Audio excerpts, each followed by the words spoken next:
आज हम बात करेंगे इनकम टैक्स के बारे में। इनकम टैक्स क्या होता है, आईटीआर क्या होता है। जनरली लोगों को दिमाग में जब आईटीआर या इनकम टैक्स का नाम आता है या कोई उनसे बोलता है इनकम टैक्स भरना, तो एक उनको डर सा लगने लगता है, रोंगटे खड़े हो जाते हैं कि यार इनकम टैक्स भरना पड़ेगा। लेकिन इनकम टैक्स भरने से आप अपनी ही तो मदद कर ही रहे, साथ साथ देश की भी मदद कर रहे हैं। इनकम टैक्स भरने से देश की अर्थव्यवस्था सुधरती है।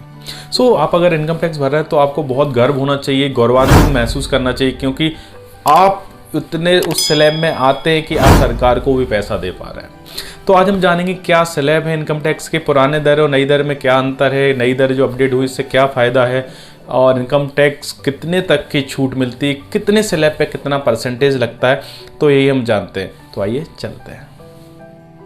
नमस्कार दोस्तों, मैं हूं शैलेंद्र और स्वागत है आपका मार्केट मिस्ट्री चैनल में। आज हम बात करेंगे इनकम टैक्स के बारे में। इनकम टैक्स क्या है, तो पहले जान लेते हैं इनकम टैक्स क्या है। इनकम टैक्स यानी आयकर।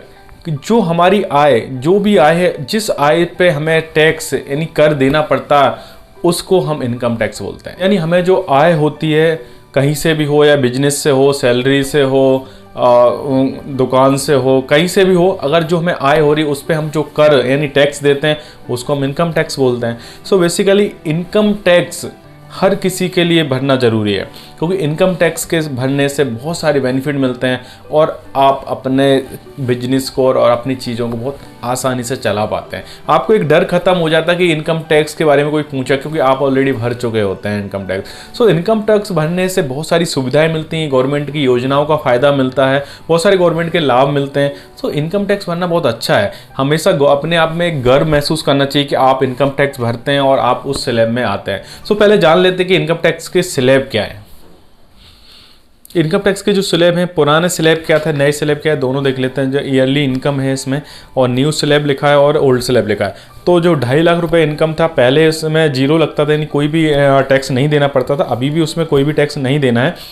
2.5 लाख से 5 लाख रुपए तक अब 5% देना है, जो कि पहले 5% देना पड़ता था। यानी अभी इसमें भी कोई अंतर नहीं है।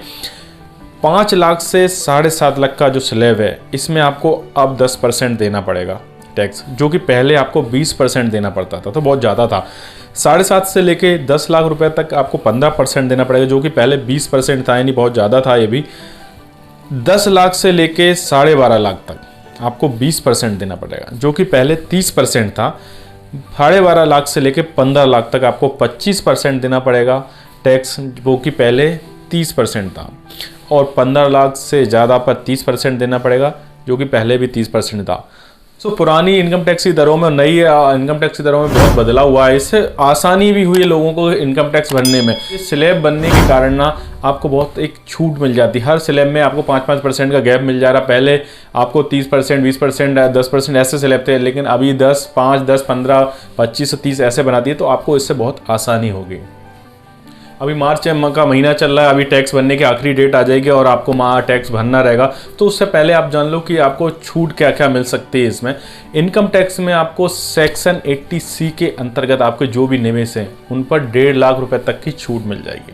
मैंने हाल ही में पहले वीडियो बनाए थे, आप अगर इनके स्क्रीन पर देख सकते हो। FD वगैरह के और म्यूचुअल फंड, बहुत सारी स्कीम है। अगर आपने 80C के तहत अगर टैक्स रिबेट वाली आपने कोई पॉलिसी ले रखी है, तो आप उन पर 1.5 लाख रुपए तक की छूट ले सकते हैं। इनकम टैक्स के तहत आपको एजुकेशन सेस मिलता है, एजुकेशन सेस पर 2% मिलता है, और साथ ही में एक हायर सेकेंडरीज 1% सेस भी मिलता है। तो जनरली इनकम टैक्स में आपने जो भी 80C के तहत आपने जो भी निवेश कर रखे, इन्वेस्टमेंट कर रखे, उनको माइनस करने के बाद जो इनकम आती है वो टैक्सेबल इनकम कहलाती है। आपने जो भी निवेश कर रखे हैं, आप वो सारे निवेश बताएं अपने, जिससे भी आप चार्टेड अकाउंट से आप जिससे भी करवाएं, और आप उसमें छूट भी ले सकते हैं। इनकम टैक्स के बारे में अगर डिटेल में बात करें तो काफ़ी लंबा हो जाएगा। अगर आप चाहते हैं कि डिटेल में बात करें इसमें कि क्या क्या, किस एज के पर्सन को कितना लगता है, कहाँ किसको कितनी छूट मिलती है, कितना एजुकेशन में छूट मिलती है, कौन कौन सी स्कीम है, तो हम वो भी कर सकते हैं। आप हमें कमेंट करके बता सकते हैं उसकी चीज़ के लिए। बाकी अगर आपको अभी ये वीडियो अच्छा लगा हो तो अपने दोस्तों में, परिजनों में शेयर करें, और बैंकिंग और फाइनेंस की जानकारी के लिए हमारे चैनल को सब्सक्राइब करें। मिलते हैं नेक्स्ट वीडियो में, तब तक के लिए नमस्कार, जय हिंद।